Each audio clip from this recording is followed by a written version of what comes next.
प्रत्येक गोठ्यामध्ये ज्यांचे गोठे आहेत त्या प्रत्येकाच्या गोठ्यामध्ये सगळ्यात मोठी समस्या असेल कुठली तर जनावर गाभण जात नाही. तर याला कारण डेफिशियन्सी असू शकतात. इन्फेक्शन झालंय, दह्यासारखी घाण पडणे, पिवसर असा पस तयार पडणे, बरोबर, ह्या गोष्टी आपल्याला गोठ्यात सर्रास बघायला मिळाल्यात. वार पडलेल्या जनावराला सुद्धा गर्भाशयामध्ये इन्फेक्शन आहे. सोट महत्वाचं आहे आणि सोट कधी आलाय, कधीपासून चालू झाला हे महत्वाचं आहे. गायीमध्ये आपल्याला 2 महिन्यामध्ये आपल्याला इन्सिबिशन झालं पाहिजे. म्हशीमध्ये 3 महिन्याच्या आत ती भरवलीच पाहिजे, राहिलीच पाहिजे. यामुळे काय होईल, यामुळे आपल्याला गाईचं वर्षाला एक वेळ मिळेल, म्हशीचं 13 ते 14 महिन्यामध्ये आपल्याला एक वेळ मिळेल. आणि असं जर झालं तर आपलं दूध पण वाढणार आहे, आपलं उत्पन्न सुद्धा वाढणार आहे. नमस्कार. आजच्या ह्या वायटी पाटील डेअरी फार्मवरती आम्ही आज नवीनच या ठिकाणी एक स्टुडिओ उभा केलेला आहे आणि एक असंच आमचं मनामध्ये आलं की बाबा आज आमच्या डेअरी फार्मवरती आणि आमच्या स्टुडिओमध्ये एक पॉडकास्ट घ्यायचं. आणि असं ठरल्यानंतर आमच्या ह्या पॉडकास्टसाठी गेस्ट कुठले बोलवायचे तर असं ठरलं की बाबा खूप चांगली सेवा त्यांनी या ठिकाणी दिलेल्या अशा माणसाला बोलवायचं आणि आज ओपनिंग करायचं त्या स्टुडिओचं. म्हणून आज आम्ही तुमच्यासाठी की आम्हाला रोज तुमचे फोन येत असतात, आम्ही तुमच्याबद्दल खूप म्हणजे आमच्या जे आलेले अनुभव आहेत ते तुमच्याबरोबर आम्ही शेअर करत असतो आणि तुमच्या सगळ्या अडचणी आम्ही जाणून घेऊन आम्ही अशा एका व्यक्तीला या ठिकाणी आम्ही बोलवलेलं आहे की पहिल्यांदा मी त्यांची ओळख देतो आणि त्यांची पार्श्वभूमी किंवा त्यांची टोटल सगळे माहिती या ठिकाणी मी तुम्हाला सांगतो. तर तुम्हाला मार्गदर्शन करण्यासाठी आमच्या स्टुडिओमध्ये आलेले आहेत डॉक्टर अशोक गायकवाड. डॉक्टर साहेब नमस्कार. नमस्कार. तर यांची पहिल्यांदा ओळख करून दिली तर हे गेली जवळजवळ आपल्या गोकुळ दूध संघासाठी 32 ते 34 वर्ष झालं खूप चांगल्या पद्धतीनं पशुसंवर्धन विभागामध्ये यांनी सेवा दिलेली आहे. मला वाटतंय ह्या 34 वर्षामध्ये कोल्हापूर जिल्ह्यामध्ये आपल्या गोकुळ दूध संघाच्या अंडर ज्या दूध संस्था दूध पुरवठा करत होत्या त्या दूध संस्थेला नियमित पुरवठा करणारा जो उत्पादक आहे त्याच्यामध्ये असणारं त्याच्या गोठ्यामध्ये असणारं जे काय पशुधन होतं त्याच्यामध्ये गायी होत्या, त्याच्यामध्ये म्हशी होत्या.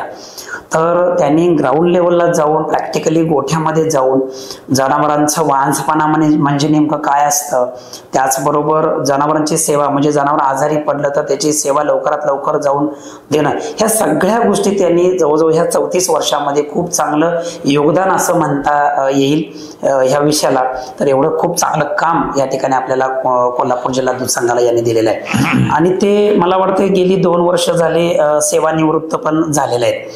पण त्यांच्या आयुष्यामध्ये आलेले अनुभव हे शेतकऱ्यांच्या बरोबर ते कायम सेवा देण्याचं काम या ठिकाणी आमच्या सोशल मीडियाच्या माध्यमातून सुद्धा ते देत आहेत आणि सेवा सुद्धा खूप चांगले अनुभव ते सुद्धा शेअर करत आहेत. आणि हे सगळं करत असताना ज्या वेळेला गोकुळ दूध संघामध्ये ते कार्यरत होते, कामासाठी होते, त्यावेळेला त्यांच्याने आमची ओळख झाली. तसं बघायला गेलं तर मी 99-2000ला दूध या व्यवसायामध्ये आलो तेव्हापासूनची ओळख ते आजपर्यंत जवळजवळ मला वाटतंय 25 वर्ष त्यांच्याने आमची ओळख आहे. अगदी मैत्रीपूर्ण या ठिकाणी संबंध आहेत. पण आमचं त्या काळामध्ये गाय या विषयावर आम्ही खूप चांगलं काम करत होतो. गायीचं व्यवस्थापन करताना आम्हाला खूप अनुभव त्यातले नव्हते, पण त्यांनी वेळोवेळी येऊन आमच्या गोठ्यावरती चांगलं मार्गदर्शन, मास्टायटिस वाढत असेल तर त्याच्या पाठीमागची कारणं, जनावर रिपीट माझ्यावरती येत असेल तर त्याच्या पाठीमागची कारणं, किंवा एका गायीचं किंवा एका म्हशीचं एका वर्षाला एक वेत घ्यायचा आहे तर त्यासाठी काय करावं लागेल इतकी सुंदर या ठिकाणी आम्हाला त्यांनी मार्गदर्शन केलेलं आहे. आणि आम्ही 2013-14च्या दरम्यान आम्ही आमच्या गायीची संख्या कमी केली गाय विभागातली आणि आम्ही ज्यावेळेला म्हशीमध्ये काम करायचं चालू केलं त्यावेळेला म्हशीचं नॉलेज आमच्याकडे जास्त नव्हतं. तर त्यांनी वेळोवेळी आमच्या गोठ्यामध्ये येऊन त्यांनी मला एक खूप मोलाचा सल्ला दिला की अशा पद्धतीनं आपल्याला दर वर्षाला एक वासरू जर मिळायचं असेल तर आपल्याला पहिला मास सोडायचा नाही आणि वासरू तेवढं मारायचं नाही, वासराला जपायचं, कारण म्हैस ही गरम डोक्याची आहे. तर हा सल्ला आम्ही आजपर्यंत घेऊन या ठिकाणी आलो आणि आज आमच्या गोठ्यामध्ये इतकं सुंदर पशुधन या ठिकाणी तयार झालेलं आहे हे त्यांच्या मार्गदर्शनाखाली. एवढीशी मला वाटते ही माहिती आहे तुमच्यासाठी ही पुरेशी आहे.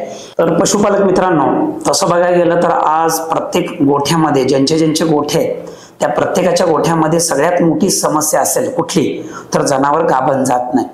आणि प्रत्येकाचे प्रश्न किंवा आम्हाला पण कमेंट येतात किंवा सरांना सुद्धा प्रश्न येतात की बाबा आमच्या गोट्यातली जनावर म्हणजे वांज पडायला लागलेत किंवा 6 महिने झालं रिपीट माझा येतं, आम्ही भरवतो तरी पण रिपीट येतं, उलटतात, अशा खूप काही अडचणी असणारे प्रश्न आम्हाला येतात. तर आम्ही ठरवलं की बाबा आज सरांच्या बरोबर एक चर्चाच करायची आणि पॉडकास्टच्या माध्यमातून तुम्हाला त्या ठिकाणी माहिती द्यायची. तर डॉक्टर साहेब, तुम्ही आमच्या शेतकऱ्यांच्यासाठी काय सांगू शकाल की जनावर माझ्यावर येतं पण गाभ धरत नाही, यासाठी नेमकी काळजी कुठल्या कुठल्या विषयावरती घ्यावी लागेल, तुम्ही थोडंसं आमच्या शेतकऱ्याला मार्गदर्शन करा. तर डेअरी फर्टिलिटी ह्या ॲपमधनं बऱ्याच लोकांचे प्रश्न येतात की जे आपण आता नवीनच चालू केले. तर त्याच्यामध्ये जनावर माझावरच येत नाही, जनावर माझावर येते पण ते गाभ राहत नाही. 4 वेळा झाल्या, 5 वेळा झाल्या, 6 वेळा झाल्या आणि बऱ्याच वेळेला त्याचा सोड चांगला पडत. बरोबर आहे. अशा प्रकारचे प्रश्न असतात आणि सगळ्या प्रकारचा उपचार झालाय. तर त्यासाठी असे जे प्रश्न येतात त्याच्यासाठी आपल्याला बेसिक पासून मी सुरुवात करावी लागेल. तर ती कशी करायची? तर त्याच्यामध्ये सगळ्यात पहिलं येतं ते दंताचं औषध दिलं पाहिजे, जनावरांचं डिवर्मिंग झालं पाहिजे, त्याला योग्य आहार दिला पाहिजे, त्याच्यामधले जे दोष आहेत ते झाले पाहिजे. आता सर्वसाधारणपणे जर आपण बघितलं तर जनावर कधी माझाला येत नाही. एक तर ते मी पहिला रो असेल, त्याचं वय आणि वजन महत्वाचं असतं. अतिशय वजन किती पाहिजे? तर सरासरी 280 ते 300 किलो. गाय असेल तर 280 किलो पाहिजे, म्हैस असेल तर 300च्या पुढे पाहिजे. बरोबर आहे. आणि त्याच्यामध्ये सगळ्यात महत्वाचं म्हणजे त्या जनावराचं गर्भाशय त्याची वाढ झालेली पाहिजे. बरोबर आहे. आणि वाढ झाल्यानंतर त्याचं जे प्युबर्टी आहे म्हणजे जे माज येण्याचं चक्र आहे हे सुरू व्हायला पाहिजे. ऋतुचक्र म्हणतो, ऋतुचक्र आपण म्हणतो. हे जर नियमित असेल तर ते जनावर त्याची पिशवी साईज चांगली आहे, ऋतुचक्र चांगलं आहे, ते घाबरायला काही अडचण येत नाही. पण बऱ्याच वेळा ते माज दाखवत नाही. ह्याला काय कारण असू शकतं? तर ह्याला कारण डेफिशियन्सी असू शकतात. कशाची असू शकते? तर त्यामध्ये मिनरल मिक्सचर असू शकते, एनर्जी असू शकते. आता जर वजन असेल तर एनर्जीचा प्रश्न येणार नाही. वजन व्यवस्थित आहे म्हणजे एनर्जी त्याची व्यवस्थित ठीक आहे. बरोबर. मिनरल असेल तर आपल्या त्याच्या म्हणजे त्वचेवर दिसेल किंवा माज न येणे, मुकामाज येणे, ह्या प्रकारची लक्षणं आपल्याला त्यामध्ये. मिनरल मिक्सचर सर का द्यायचं, म्हणजे कशासाठी द्यायचं? मिनरल मिक्सचरचे अनेक फायदे आहेत. हे जन्मल्यापासून तर अगदी जनावर दूध देत असेल किंवा आयुष्यभर त्याला द्यायचंय. त्याच्यामुळे शरीराची वाढ चांगली होते, गर्भाशयाची वाढ चांगली होते, ऋतुचक्र चांगले येतात, जे प्रजनन संस्था चांगली होते. प्रत्येकाच्या प्रत्येक क्रियासाठी मिनरल मिक्सचर हे खूप महत्वाचं आहे. आता होतंय कसं बघा, आपल्याला जे मिळतं मिनरल मिक्सचर हे मातीमधून मिळतं. बरोबर आहे. पण मातीमध्येच आपण एकच प्रकारची पिकं नेहमी घेत असतो. बरोबर आहे. त्यामुळं मातीमध्ये ते गुणधर्म राहिलेले नाही मिनरल मिक्सचर येण्याचे. आता जे मातीत नाही ते तुमच्या गवतात येत नाही, पिकात येत. बरोबर आहे. बरोबर. त्यामुळे त्याची आपल्याला कमतरता जाणवते. ही जर भरून काढायची असेल तर आपल्याला ते वरून द्यायला पाहिजे. हे झालं मिनरल मिक्सचर. बरोबर आहे. मग आता कुठलं घालायचं हे तुमच्या पद्धतीनं, तुमच्याकडे जे मिळतं चांगल्या कंपनीचं उपलब्ध असेल ते तुम्ही घालू शकता. बरोबर आहे. हे झालं हिपरमध्ये. आता बरीच जनावरं वेल्यानंतर काही माज दाखवत नाहीत. बरोबर आहे. ह्याला कारण काय असू शकते? एकतर त्याचं गर्भाशय पूर्वस्थितीला येत नाही. गर्भाशय पूर्वस्थितीला यायला सरासरी 21 दिवस लागतात. 21 दिवसांनी ते पूर्वस्थिती डिलिव्हरी झाल्यानंतर म्हणजे वार पडते, घाण पडते. बरोबर. आणि अशी जनावर परत माजाला येतात. पण ह्याच्यामध्ये सुद्धा माज नाही याचे अनेक कारण आहेत. तर त्यातलं सगळ्यात महत्वाचं कारण ऊर्जा कमी पडते. जनावर दूध देत असते, त्याच्यामध्ये दुधामध्ये बरीचशी शक्ती व्हायला जाते. बरोबर आहे. त्यासाठी तुम्हाला त्या जनावरांमध्ये योग्य आहार द्यायला पाहिजे, त्याचं वजन वाढलं पाहिजे. बरोबर आहे. मग याची सुरुवात कधी होणार आहे? जनावर गाभण असताना. डिलिव्हरीच्या पूर्वीची काळजी अतिशय महत्वाची आहे. त्याला योग्य वेळी आठवलं पाहिजे. किती दिवसाचा म्हणजे त्याला गॅप असायला पाहिजे? 1-2 महिन्याचा गॅप तर असायलाच पाहिजे. गायीमध्ये 7व्या महिन्यात आठवायचं, म्हशीमध्ये 8व्या महिन्यामध्ये त्याला आठवलंच पाहिजे. 2-2.5 महिन्याचा हा काळ हा विश्रांतीचा काळ आहे. त्याच्या गर्भाशयासाठी, त्याच्या काशीसाठी हा विश्रांतीचा काळ आहे. खूप छान. त्यामुळे जर त्याच्यामध्ये कासेचा विकास होईल, त्याच्या शरीराचं वजन वाढेल आणि दूध देण्यासाठी त्याच्याकडे शक्ती राहणार आहे. आता समजा आपण त्याची जर निगा नाही घेतली तर हे जनावर येताना आपल्याला प्रॉब्लेम करते. ते वासरू आपल्याला ओढून काढावं लागतं. कमी वजनाचं येणार, ते ओढून काढावं लागते. त्याला व्यवस्थित वेन नसते. बरोबर. आणि वेळेनंतर अशा जनावरांची वाढ पडत नाही. म्हणजे ऊर्जा कमी असल्यामुळे वार न पडल्यामुळे संपूर्ण वार हाताने आपल्याला निघत नाही आणि मग आतमध्ये गर्भाशयाचे इन्फेक्शन वाढतात आणि मग त्या याचं पूर्वस्थितीला यायला वेळ लागतो. चारा कमी खातं, खूप काही असे प्रश्न दूध देत नाही, चारा कमी खातं, सारखे पिशवीतनं घाण पडत असते, इन्फेक्शन होतं, त्याला आपण मेट्रायटिस असं म्हणतो. आणि हे जनावर परत लवकर माल दाखवत नाही. दाखवला तर तो कमी प्रतीचा माल, त्याला सायलेंट हिट असे म्हणतो. बरोबर आहे. तर हा एक माज होतो. तिसरा प्रकार म्हणजे वेल्यानंतर काही आजार होतात, त्याच्यामध्ये सुद्धा हे जनावर आपल्याला माल दाखवत नाही. अंग बाहेर येणं असेल, बरोबर, जनावर अडलेलं असेल, बरोबर, किंवा काहीतरी दोष असतील, गर्भाशयाचे दोष असतील. आणि चौथा प्रकार म्हणजे हार्मोनल इम्बॅलन्स. तो जर झाला, हार्मोनल इम्बॅलन्स झाला, मग तो खाद्यामुळे असेल, मिनरल मिक्सरमुळे असेल, काही आजारमुळे असेल, मॅनेजमेंटमुळे असेल, तरी सुद्धा माज लांबणीवरती पडतो. माज येत नाही, असं जनावर येत नाही, लांबणीवरती पडतो. त्याला अनस्ट्रेस कंडिशन मध्ये हे जनावर जातं. बरोबर आहे. सर, मग आता डिलिव्हरी होताना त्याची काळजी आपण कशी घेता येईल? म्हणजे आता डिलिव्हरी झाली, पुढच्या वेळेला आपल्याला त्याचा रिझल्ट घ्यायचा आहे, तर आपल्याला आता डिलिव्हरी झाल्यानंतर तिच्याकडे काय, तिला म्हणजे ऊर्जा कशी पोहोचवायची किंवा तिची काळजी काय घेतली पाहिजे ती पुन्हा आई होण्यासाठी, त्याच्याबद्दल थोडंसं जरासं मार्गदर्शन. डिलिव्हरी झाल्यानंतर त्या जनावराची जी वार आहे ती 6 ते 8 तासामध्ये नॉर्मली पडली पाहिजे. 6 ते 8 तासामध्ये पडले पाहिजे. 12 तास वाट बघायची. 24 तास जर नाही पडली तर ते डॉक्टरांना बोलून हाताने काढून घ्यायचे. 100% निघणार? 100% नाही निघाली तरी त्यासाठी आपल्याला औषध सोडणे, तोंडावाटे काही औषधं देणे, काही इंजेक्शन स्वरूपात देणे, जेणेकरून इन्फेक्शन आतलं निघून जाईल आणि ते आतली पिशवी स्वच्छ होईल. जोपर्यंत आतली घाण बाहेर येत नाही तोपर्यंत ती पिशवी पूर्वस्थितीला येत नाही, आणि जोपर्यंत पूर्वस्थितीला येत नाही त्याला इनोव्हेशन असं म्हणतात. तर ते जनावर आपल्याला माज दाखवत नाही. सरासरी दुधाची लेवल घटते. सरासरी आपल्याला माहित असतं किती दिवसांनी हे जनावर माजाला येणार. सरासरी 30-40 दिवसांनी हे जनावर हे त्यांना पहिला माज हे दाखवत असते. बरोबर आहे. तो बघायचा आणि परत येत्या माजाला, म्हणजे गायीमध्ये आपल्याला 2 महिन्यामध्ये आपल्याला इन्सिबिशन झालं पाहिजे. म्हशीमध्ये 3 महिन्याच्या आत ती भरवलीच पाहिजे, भरवलीच पाहिजे.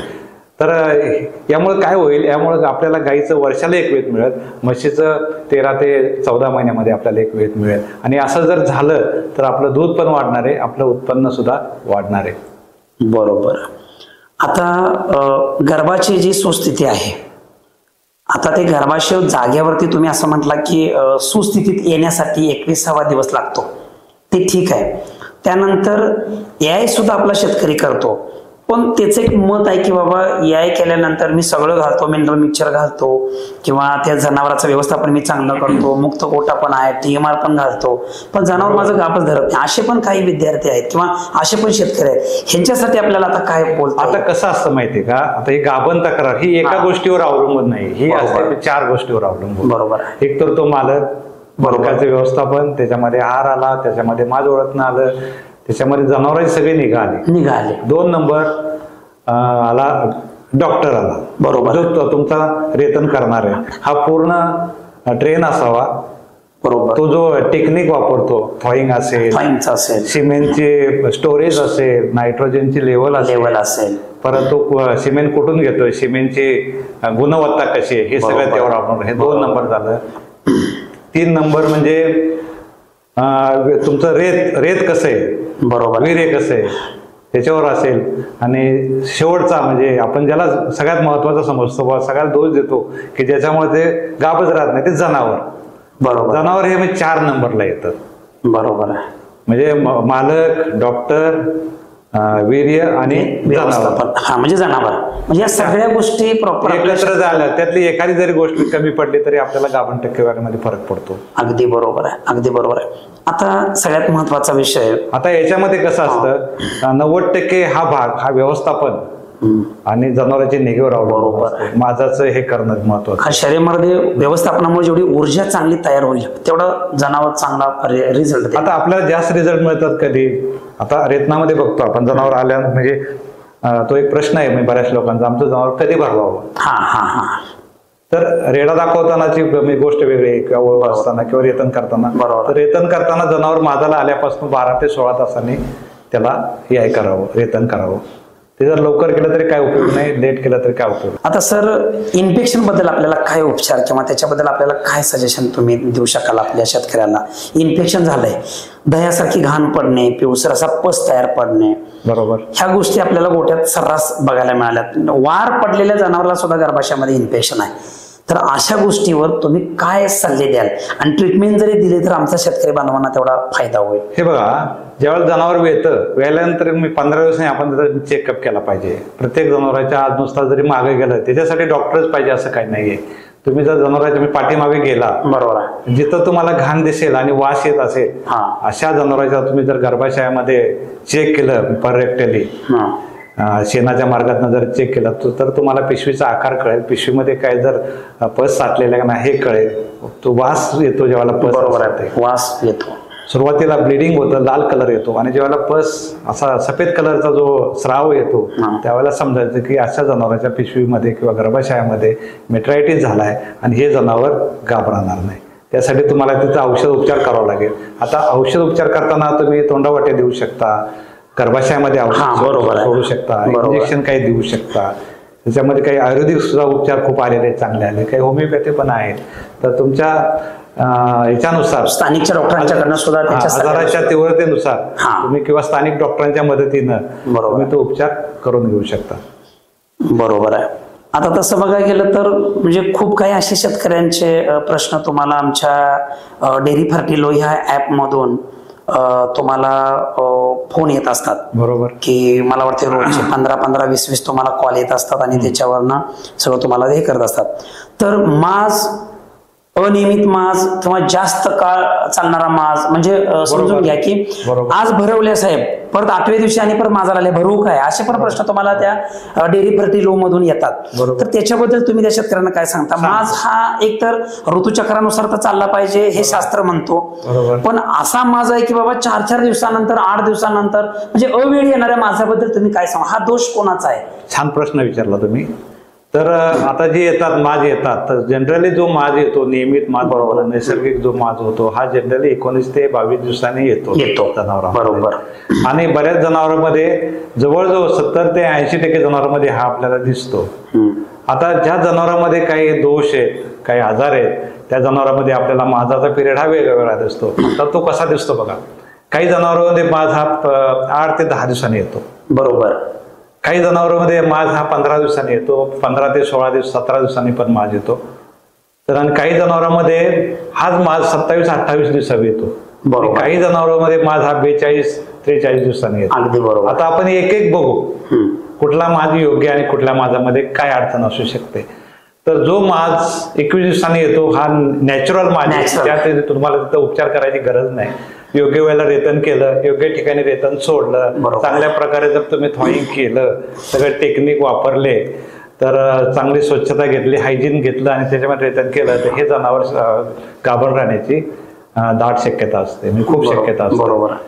दुसरा प्रकार मी तुम्हाला सांगितला की अनियमित मध्ये आता आपण प्रकार बघू, किती दिवसांनी माज येतात आणि त्याच्यामध्ये काय आजार असू शकतो. बरोबर. आता जे जनावर 8 ते 10 दिवसांनी माजाला येतं त्याच्यामध्ये सिस्टिक ओव्हरीचा प्रॉब्लेम असतो, म्हणजे बीजांड जो असतं जिथं अंड तयार होतं तिथं प्रॉब्लेम हा असू शकतो. मग त्यामध्ये सिस्ट असू शकते, ओव्हरी असू शकते, जिथं अंड बाहेर पडत नाही, अंडच बाहेर पडत नाही. थोडक्यात त्याला गाठ असू शकते, गाठ येते आणि ती ओव्हरी मोठी होते. बरोबर. जिथून अंड बाहेर पडायला पाहिजे, जिथं ओव्ह्युलेशन व्हायला पाहिजे ते होतच नाही ओव्ह्युलेशन, आणि ओव्ह्युलेशन न झाल्यामुळे तिथं त्या ओव्हरीचा आकार हा लिंबासारखा मोठा होतो. बऱ्याच ठिकाणी चिकू एवढा पण होतो. त्याला फॉलिक्युलर सिस्ट असं म्हणतात. हे जनावर एकसारखं माजाला येत असते, गाभण तर राहणारच नाही, पण एकसारखा माज, बघेल तेव्हाला माज, बघेल तेव्हाला डिस्चार्ज येत असतो. अशा वेळेस शेतकऱ्यांना काय करायचं? अशा वेळेला शेतकऱ्यांनी डॉक्टरांना दाखवून कुठल्या प्रकारचे शिस्ट आहे आणि त्याला शिस्ट कमी होण्यासाठी हे डॉक्टरकडे काय ट्रीटमेंट त्याला असू शकते सांगू शकाल? त्याला ट्रीटमेंट म्हणजे हार्मोनल ट्रीटमेंट द्यावं लागते. GnRH देऊ शकतो आपण वगैरे, परत LH देऊ शकतो. ते जर दिलं तर आपण त्या सिस्टिक ओव्हरीला आपण नॉर्मल ओव्हरीला आणू शकतो. परत ते सुटायला सुरुवात होऊ शकते. तिसरा प्रकार जो येतो तो 15 दिवसांनी येतो. तर याच्यामध्ये काय होतं, जो माज 15 दिवसांनी येतो त्याच्यामध्ये गर्भाच्या पिशवीला शिंगा असतात तिथं प्रॉब्लेम आलेला असतो. मग त्याला सूज आलेली असते, त्यामध्ये इन्फेक्शन असते, मेट्रायटिस, एन्डोमेट्रायटिस प्रकार असतो. तर या ठिकाणी तुम्ही औषध सोडलं आणि ती जर सूज कमी केली तर ते जनावर योग्य वेळेला माजाला येणार आणि घाबरणार.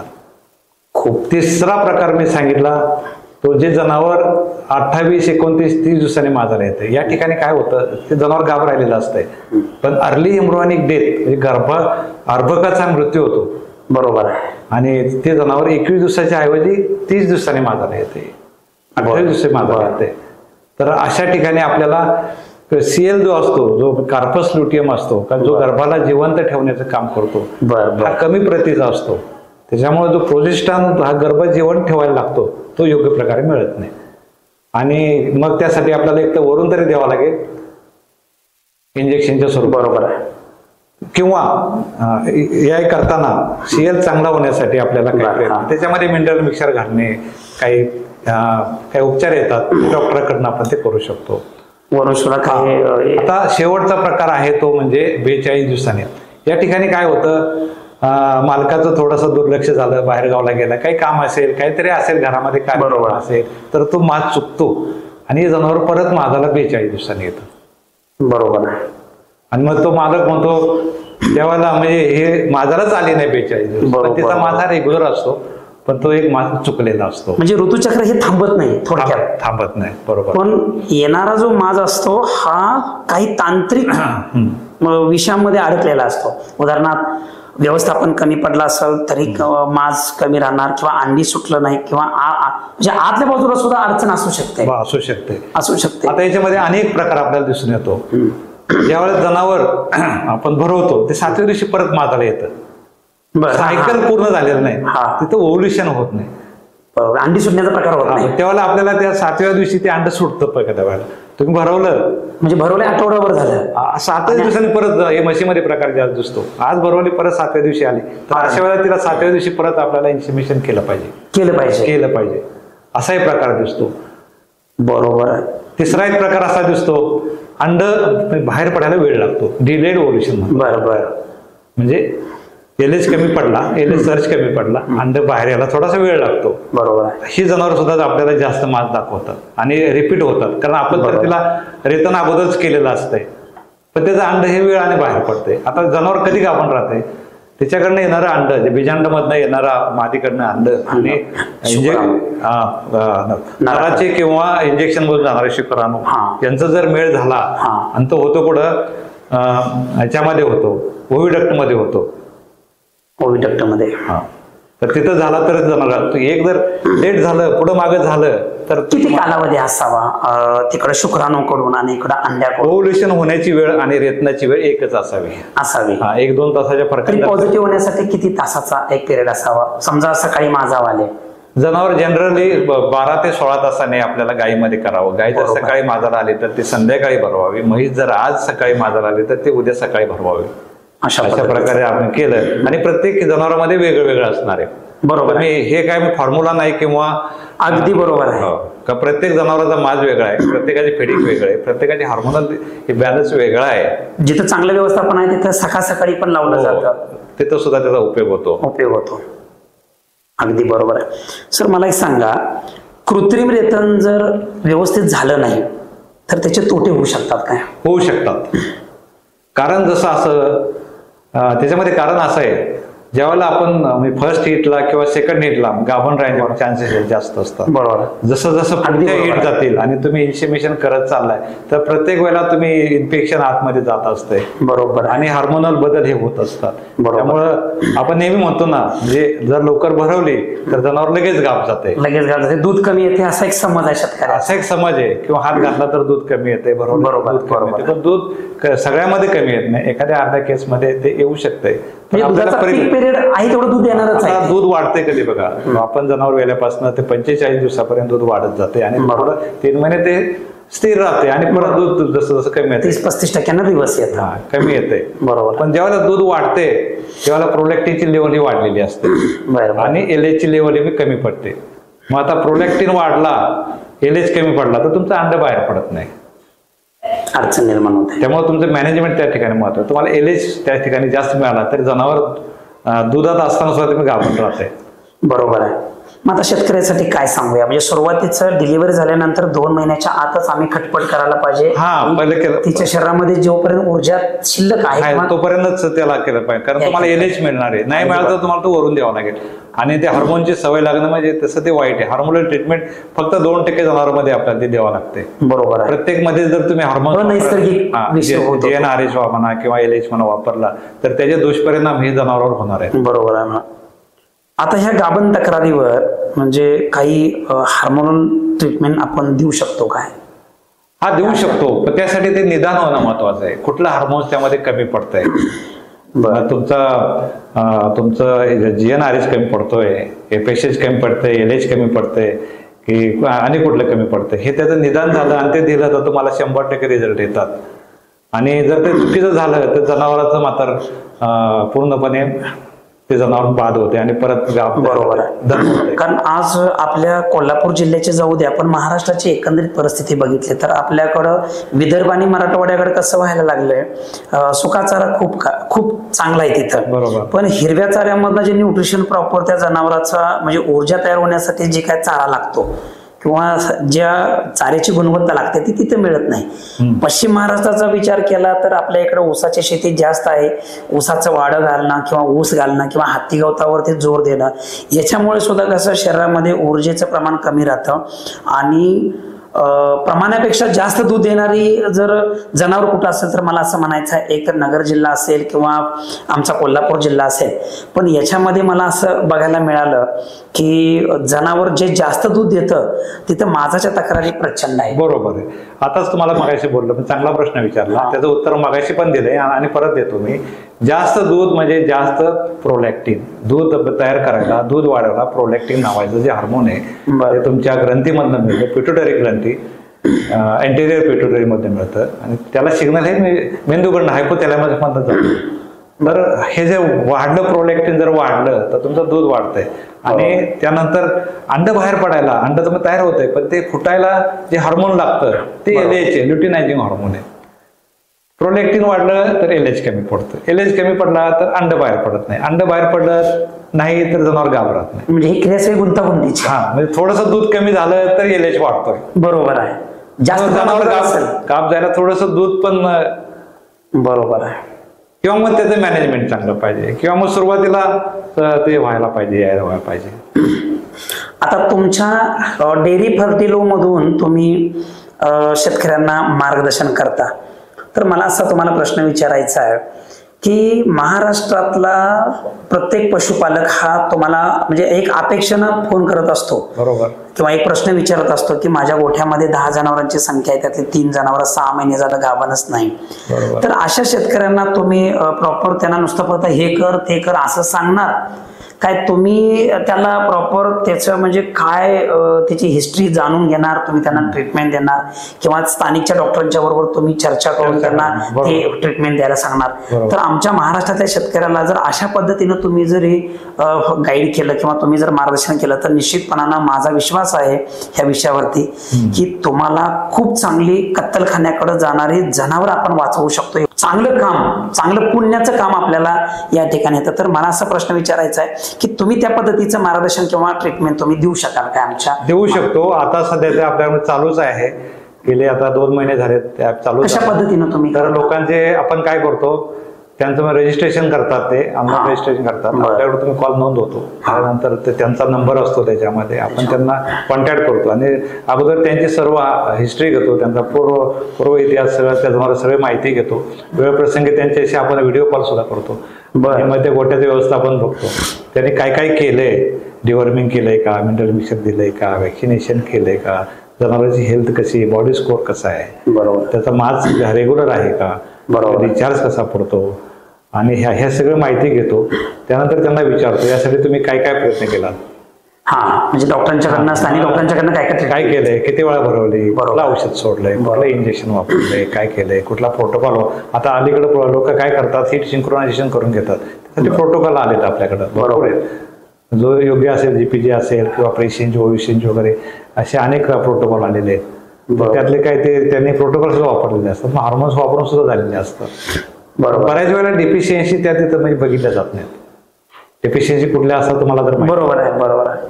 मिनरल मिक्सर व्हिटॅमिन असू शकतं, ट्रेस मिनरल्स असू बरोबर असू शकते, बरोबर. आणि एनर्जी सगळ्यात महत्वाची. अंगामध्ये जर ताकद असेल तरच ते जनावर मांस दाखवेल, आणि मांस दाखवलं तरच ते गाभण राहणार. तेव्हा हार्मोन्स वापरण्याऐवजी मी लोकांना एवढी विनंती करेन, अगोदर तुम्ही त्याची बॉडी हेल्थ बघा, कंडिशन बघा.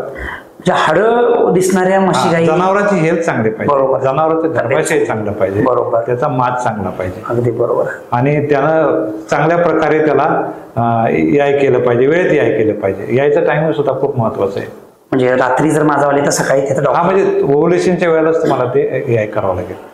बरोबर आहे. म्हणजे काचसारखा चकचकणारा सोटच महत्वाचा, सोट महत्वाचा आहे. आणि सोट कधी आलाय, कधीपासून चालू झाला हे महत्वाचं. आपल्याला सोटाच्या लांबीवरून पण कळतं. बरोबर, त्याला सोटा लांब पडतो, पायापर्यंत जातो, पाण्यासारखा पडतो. जाड झाला आणि न तुटणारा झाला तर त्या ठिकाणी आपल्याला रिझल्ट सुंदर येतात. त्याच्यामध्ये दुसरा भाग आपण स्टँडिंग हिटमध्ये याय करतो. बरोबर आहे, माज कमी आल्यावर करतो. बरोबर आहे. अशा प्रकारे अनेक त्यामध्ये आता काही शेतकरी एवढे अनुभवी झाले, त्यांना लगेच कळतं कधी यायचं, कधी भरवायचं, कधी याय करायचं, तर त्यांना ते मिळतं. आता आपण इथंच पाहिलं, मग तुमच्या गोट्यावरची हिस्ट्री जर पाहिली तर आज तुमच्याकडं हा प्रॉब्लेमच राहिला नाहीच. ह्याच्या पाठीमागे आम्ही करत होतो. त्याच्यामागे काय आहे तुमचं सक्सेस काय? अगदी बरोबर, व्यवस्थापन अतिशय महत्वाचं. आम्ही प्रॉपर तुम्ही जे सांगितलं त्या पद्धतीने आम्ही ते करत गेलो. त्याच्यामध्ये चारा आला, टेमआर पद्धतीने घालताय, बरोबर आहे. मुक्त ओठा आला, 24 तास पाण्याची सोय आली, वेळच्या वेळी जंताचं औषध आलं. लसीकरणामुळे सुद्धा सर एखाद्या आजारामध्ये बाधित झालेलं जनावर असेल, उदाहरणार्थ त्या गाईला थायलेरिया झाला, त्या गाईचं रक्ताचं प्रमाण शरीरातलं जरी कमी झालेलं असेल तर ती रक्त वाढूपर्यंत 2 महिन्याचा कालावधी जातो. म्हणजे लांब, म्हणजे मास सुद्धा लांबणीवरती. चांगला प्रश्न झाला बघा. याच्यामध्ये स्ट्रेस महत्वाचा आहे. स्ट्रेस फॅक्टर, तुमचा स्ट्रेस फॅक्टर जर कमी असेल ते जनावर गाव, स्ट्रेस फॅक्टर मध्ये बरेच अंदाज. जनावरांचे आजार आहेत, जनावरांचा गोठा आहे, त्याने रवत केलाय का नाही, त्याला विश्रांती मिळाली का नाही, बरोबर, हे सगळ्या प्रकारे स्ट्रेस जर कमी झाला तर ते जनावर वेळेत गाप जाते. म्हणजे डॉक्टर साहेब, जनावर माझावर आलेल्यापासून ते गाप जाऊपर्यंत ही जर आपण आपली चर्चा जर बघितली तर मला असं दिसून यायला लागलंय, सगळ्यात महत्वाचं जनावर निरोगी असायला पाहिजे असं तुमच्या बोलण्यात आता सिद्ध झालं. 2 नंबरला तुमच्या गोट्यामध्ये जे आहार स्थापन आहे त्याच्याकडे, त्या आहार व्यवस्थापनाकडे तुम्हाला चांगलं लक्ष द्यावं लागेल. हा सल्ला तुमचा पण राहील. 3 नंबरला वेळच्या वेळी जंताचं औषध असायला पाहिजे, हा पण अतिशय महत्वाचा विषय. 4 नंबरला मुक्त गोट्यामध्ये, मुक्त संचार पद्धतीमध्ये ते जनावर फिरते आणि निरोगी असायला पाहिजेत, आनंदी असायला पाहिजेत, आणि पुरेपूर त्या जनावरच्या शरीरामध्ये तुमच्या बोलण्यात असं आलं की ऊर्जा असायला पाहिजे. तरच आपल्याला दर वर्षाला 1 वेत अशा पद्धतीनं घेता येईल. आता गाभण गेलेली जनावरं ही कुठल्या महिन्यामध्ये किंवा किती दिवसानंतर तपासावेत, आणि आताचं नवीन तंत्रज्ञान काय आहे याच्याबद्दल जरा असं आपल्या शेतकऱ्यांना तुम्ही जरा मार्गदर्शन केलं तर बरं होईल. तर कसं असतं माहिती, जनावर ज्यावेळेला भरवतो आपण तर ते जर गाभण राहिलं तर 21 दिवसांनी माझाला येणार नाही. बरोबर, नाही राहिलं तर 21 दिवसांनी ते परत माझ दाखवतं. बरोबर, तर 21 दिवसांनी ते लक्ष ठेवायचं आपण. 19 ते 21 दिवस ते परत माझ दाखवतंय काय, तारीख दाखवली पाहिजे. हा, ती तारीख आपण लिहून ठेवली पाहिजे, रेकॉर्ड केलं पाहिजे. आणि हे जनावर जर गाभ नाही आलं, परत माझाला नाही आलं तर ते 2-2.5 महिन्यांना तपासून घ्यावं. 2-2.5 महिन्यानंतर तपासून घ्यावं. म्हणजे हाताने जे आम्ही पूर्वी हाताने तपासायचं, त्याला परेक्टल मिळत नाही. पूर्वी 3 महिन्यात पण करायचे. आता काही लोक अजून सुद्धा आमच्या गोठ्यामध्ये कधी तरी 1-5 महिन्याच्या पाठीमागं जर बघितलं तर आपण, आता तुम्ही पण मला वाटते 2 महिन्याच्या पुढे म्हशी पण तपासत होता, कारण तुम्हाला तो अनुभव होता. बरोबर. पण आताचे जे डॉक्टर आहेत थोडंसं नवीनच आता काम सुरू केलेले आहे, तर ते 3 महिन्याच्या पुढेच म्हणतात की आम्हाला 2-2.5 महिन्याचं सांगता येत नाही. पण आता असं काही आपण त्या रॅपिड टेस्ट पण आपण बघितल्या, त्याच्यावर तुमचा किती विश्वास आहे, किंवा ते करावं का नको, ते खरोखरच त्याच्यामध्ये ते जे आपण ते सांगतात PAG त्याच्यामध्ये आहे, त्याच्यामध्ये ग्लायकोप्रोटीन आहेत, आणि त्याच्यामुळे ते कन्सिव्ह झालेलं समजतं. ते डबल बार आल्यानंतर ते माझं आहे, अशा ज्या गोष्टी आहेत त्या आम्ही पण त्याच्यात टेस्ट केलेल्या आहेत, आम्हाला जे रिझल्ट पण आले आहेत. पण तुमचा एक विश्वास सांगा की ही योग्य आहे की अयोग्य आहे, काय बोलाल तुम्ही त्याच्यामध्ये? आता गर्भ तपासणी तर ही केलीच पाहिजे. ती केल्याशिवाय आपल्याला जनावरांचं व्यवस्थापन करणं आणि पुढे जनावर आटवणं हे आपल्याला शक्य होतं, आणि त्यामुळे आपला खर्च वाचतो. बरोबर. तर ह्या गर्भ तपासणीच्या काही पद्धती आहेत. बरोबर आहे. एक तर आपण मॅन्युअली करू शकतो, हात घालून. डॉक्टर 3 महिन्याची करायची. बरं. तर तुम्हाला जास्त अनुभव असेल तर 2-2.5 महिन्यांनी करू शकता. ती एक पद्धत झाली. तर अलीकडं आधुनिक पद्धतीमध्ये आपण काही टेस्ट आलेले आहेत. रॅपिड टेस्ट आहे. बरोबर. तर ह्या रॅपिड टेस्ट मध्ये आपण त्या जनावरांचा ब्लड सॅम्पल घेतो, त्यातला सिरम किंवा होल ब्लड घेतो आणि ते ब्लड एक थेंब आणि 2 थेंब बफर सोल्युशन टाकलं तर 5-10 मिनिटांमध्ये आपल्याला त्याचं रिडिंग येतं. ही टेस्ट आपण सरासरी 35 दिवसांनी करतो. म्हशीमध्ये, गाईमध्ये 23 दिवसांनी, म्हशीमध्ये 35 दिवसांनी, आणि गॅरंटेड आहे. आम्ही जर लवकर केली तर तिथं सुद्धा आपल्याला सांगू शकतो. पण त्याच्यामध्ये होतं कसं माहिती, बरोबर आहे, जनावरांचं जे गर्भाचं जे मरायचं प्रमाण आहे, अर्भकाचं किंवा भ्रूण, बरोबर आहे, तर हे सरासरी 17, 18, 19 दिवशी जास्त असतंय. बर. त्यामुळे तिथं आपल्याला टेस्ट बरोबर असते, ते जनावर नंतर ते गाभ लागत नाही. बरोबर आहे. त्यामुळे शक्यतो 30 दिवसांनी किंवा 35 दिवसांनी करावी. आणि गाभण हाताने असेल तर तुम्ही 2.5-3 महिन्यांनी करावी. मग हा पिरियड तुमचा 2 महिन्याचा वाचत असेल तर ह्या टेस्ट करायला काही अडचण नाही. आता बऱ्याच ठिकाणी ह्या टेस्ट वापरतात. शेतकरी आपल्या गोट्यामध्ये स्वतः ते करू शकतो. बरोबर आहे. तर पशुपालक मित्रांनो, आम्ही समजून घेतलं की जनावर दर वर्षाला जर आई व्हायचं असेल किंवा दर वर्षाला एक वासरूळ मिळायचं असेल तर सरांनी सांगितल्या पद्धतीनं तिने जे मार्गदर्शन केलं तर त्याला रोड मॅप अतिशय महत्त्वाचा आहे. म्हणजे सुरुवातीला गाभण जनावरांची काळजी असेल, डिलिव्हरी झाल्यानंतर काळजी असेल, दूध देण्यासाठी जी ऊर्जा असते ती ऊर्जेची सुद्धा त्या ठिकाणी गरज आहे. काही तांत्रिक गोष्टी पण त्याच्यामध्ये, म्हणजे अंडी सुटण्याचा सुद्धा प्रकार तुम्ही त्या सरांच्याकडनं तुम्ही समजून घेतला. तुम्ही निश्चितपणानं ह्या अशा गोष्टी जर होत असतील तर निश्चितपणाने आमचं व्यवस्थापनच त्याला त्या ठिकाणी कारणीभूत आहे, हे सिद्ध आहे. सगळ्यात महत्त्वाचं, तुम्ही गोठ्यामध्ये सगळ्या पशुपालकांनी लक्ष द्यायला पाहिजे. वेळच्या वेळी जंताचं औषध दिलं पाहिजे. वेळच्या वेळी लसीकरण करून घ्या. जनावर आजारी पडू नयेत यासाठी काळजी घ्या. आजारी पडल्यामुळे सुद्धा महिनाभर तो जो माज आहे तो लांबणीवरती सुद्धा या ठिकाणी पडू शकतो. डॉक्टरांच्याकडून सुद्धा या ठिकाणी काहीतरी चुका होऊ शकतात. त्यांच्याकडे असणारे सिमेंटच्या कांड्या ह्या नायट्रोजनमध्ये आल्यात, म्हणजे ठेवल्यात किंवा नाहीत, किंवा नायट्रोजन कमी पडला काय, स्ट्रॉ उघड्या पडल्या काय, हेही फार ह्याच्या गोष्टी आहेत, समजून घेण्याच्या गोष्टी आहेत. त्याचबरोबर माज आल्यानंतर ताबडतोब त्यांनी 12 तासाच्या दरम्यान ते 16 तासाच्या दरम्यान आपल्याला भरवून घ्यायचे आहेत. कारण मालकाची सुद्धा हलगर्जीपणा या ठिकाणी नडू शकतो आणि आमचं जनावर रिपीट सारखं माझावर येऊ शकतो. ह्या सगळ्या गोष्टीचा आपण या ठिकाणी बघितला. आणि सर तर मला वाटते 2 महिने डेअरी फर्टिलो या ॲपमधून तुम्हाला या ठिकाणी ते सर मार्गदर्शन करत आहेत. तुम्हाला कोणाच्याही काही शंका असतील, काय असतील, तुम्हाला डेअरी फर्टिलोची खाली तुम्हाला आम्ही लिंक देतोय. त्या लिंकवर तुम्ही क्लिक करायचं आहे आणि तुमचे जनावरांचे प्रकार वगैरे जे काही ती माहिती असेल ती भरायची आहे आणि सरांचं तुम्ही त्या ठिकाणी मार्गदर्शन घ्यायचं आहे. तर शेतकरी मित्रांनो, अशाच पद्धतीनं खूप काही चांगले विषय घेऊन मी तुम्हाला त्या ठिकाणी मार्गदर्शन देण्यासाठी चांगले एक्सपर्ट आपण घेऊन येतो. तुम्हाला अगदी या ठिकाणी खूप चांगलं नॉलेज मिळावं, आपल्या महाराष्ट्रातली जनावरांची संख्या वाढावी, जे वांझपणाचं जे काय आपल्याकडं जे प्रकार घडत आहेत ते थांबावेत आणि तुम्हाला खूप चांगल्या एक्सपर्ट लोकांची माहिती तुम्हाला या ठिकाणी मिळावी, यासाठी आम्ही कायमच आमची टीम आणि आम्ही वाय.टी. पाटील डेअरी फार्मच्या वतीने आणि यूट्यूब चॅनलच्या वतीने, डेअरी क्लबच्या वतीने आम्ही तुमच्यासाठी ही माहिती पुरवत असतो. तर सर, तुम्ही आमच्या स्टुडिओमध्ये आलात आणि खूप चांगली मोलाची माहिती आम्हाला या ठिकाणी दिली. त्याबद्दल आमच्या टीमच्या वतीने, आमच्या यूट्यूब चॅनलच्या वतीने मी तुमचं या ठिकाणी आभार मानतो. जय हिंद, जय महाराष्ट्र. नमस्कार.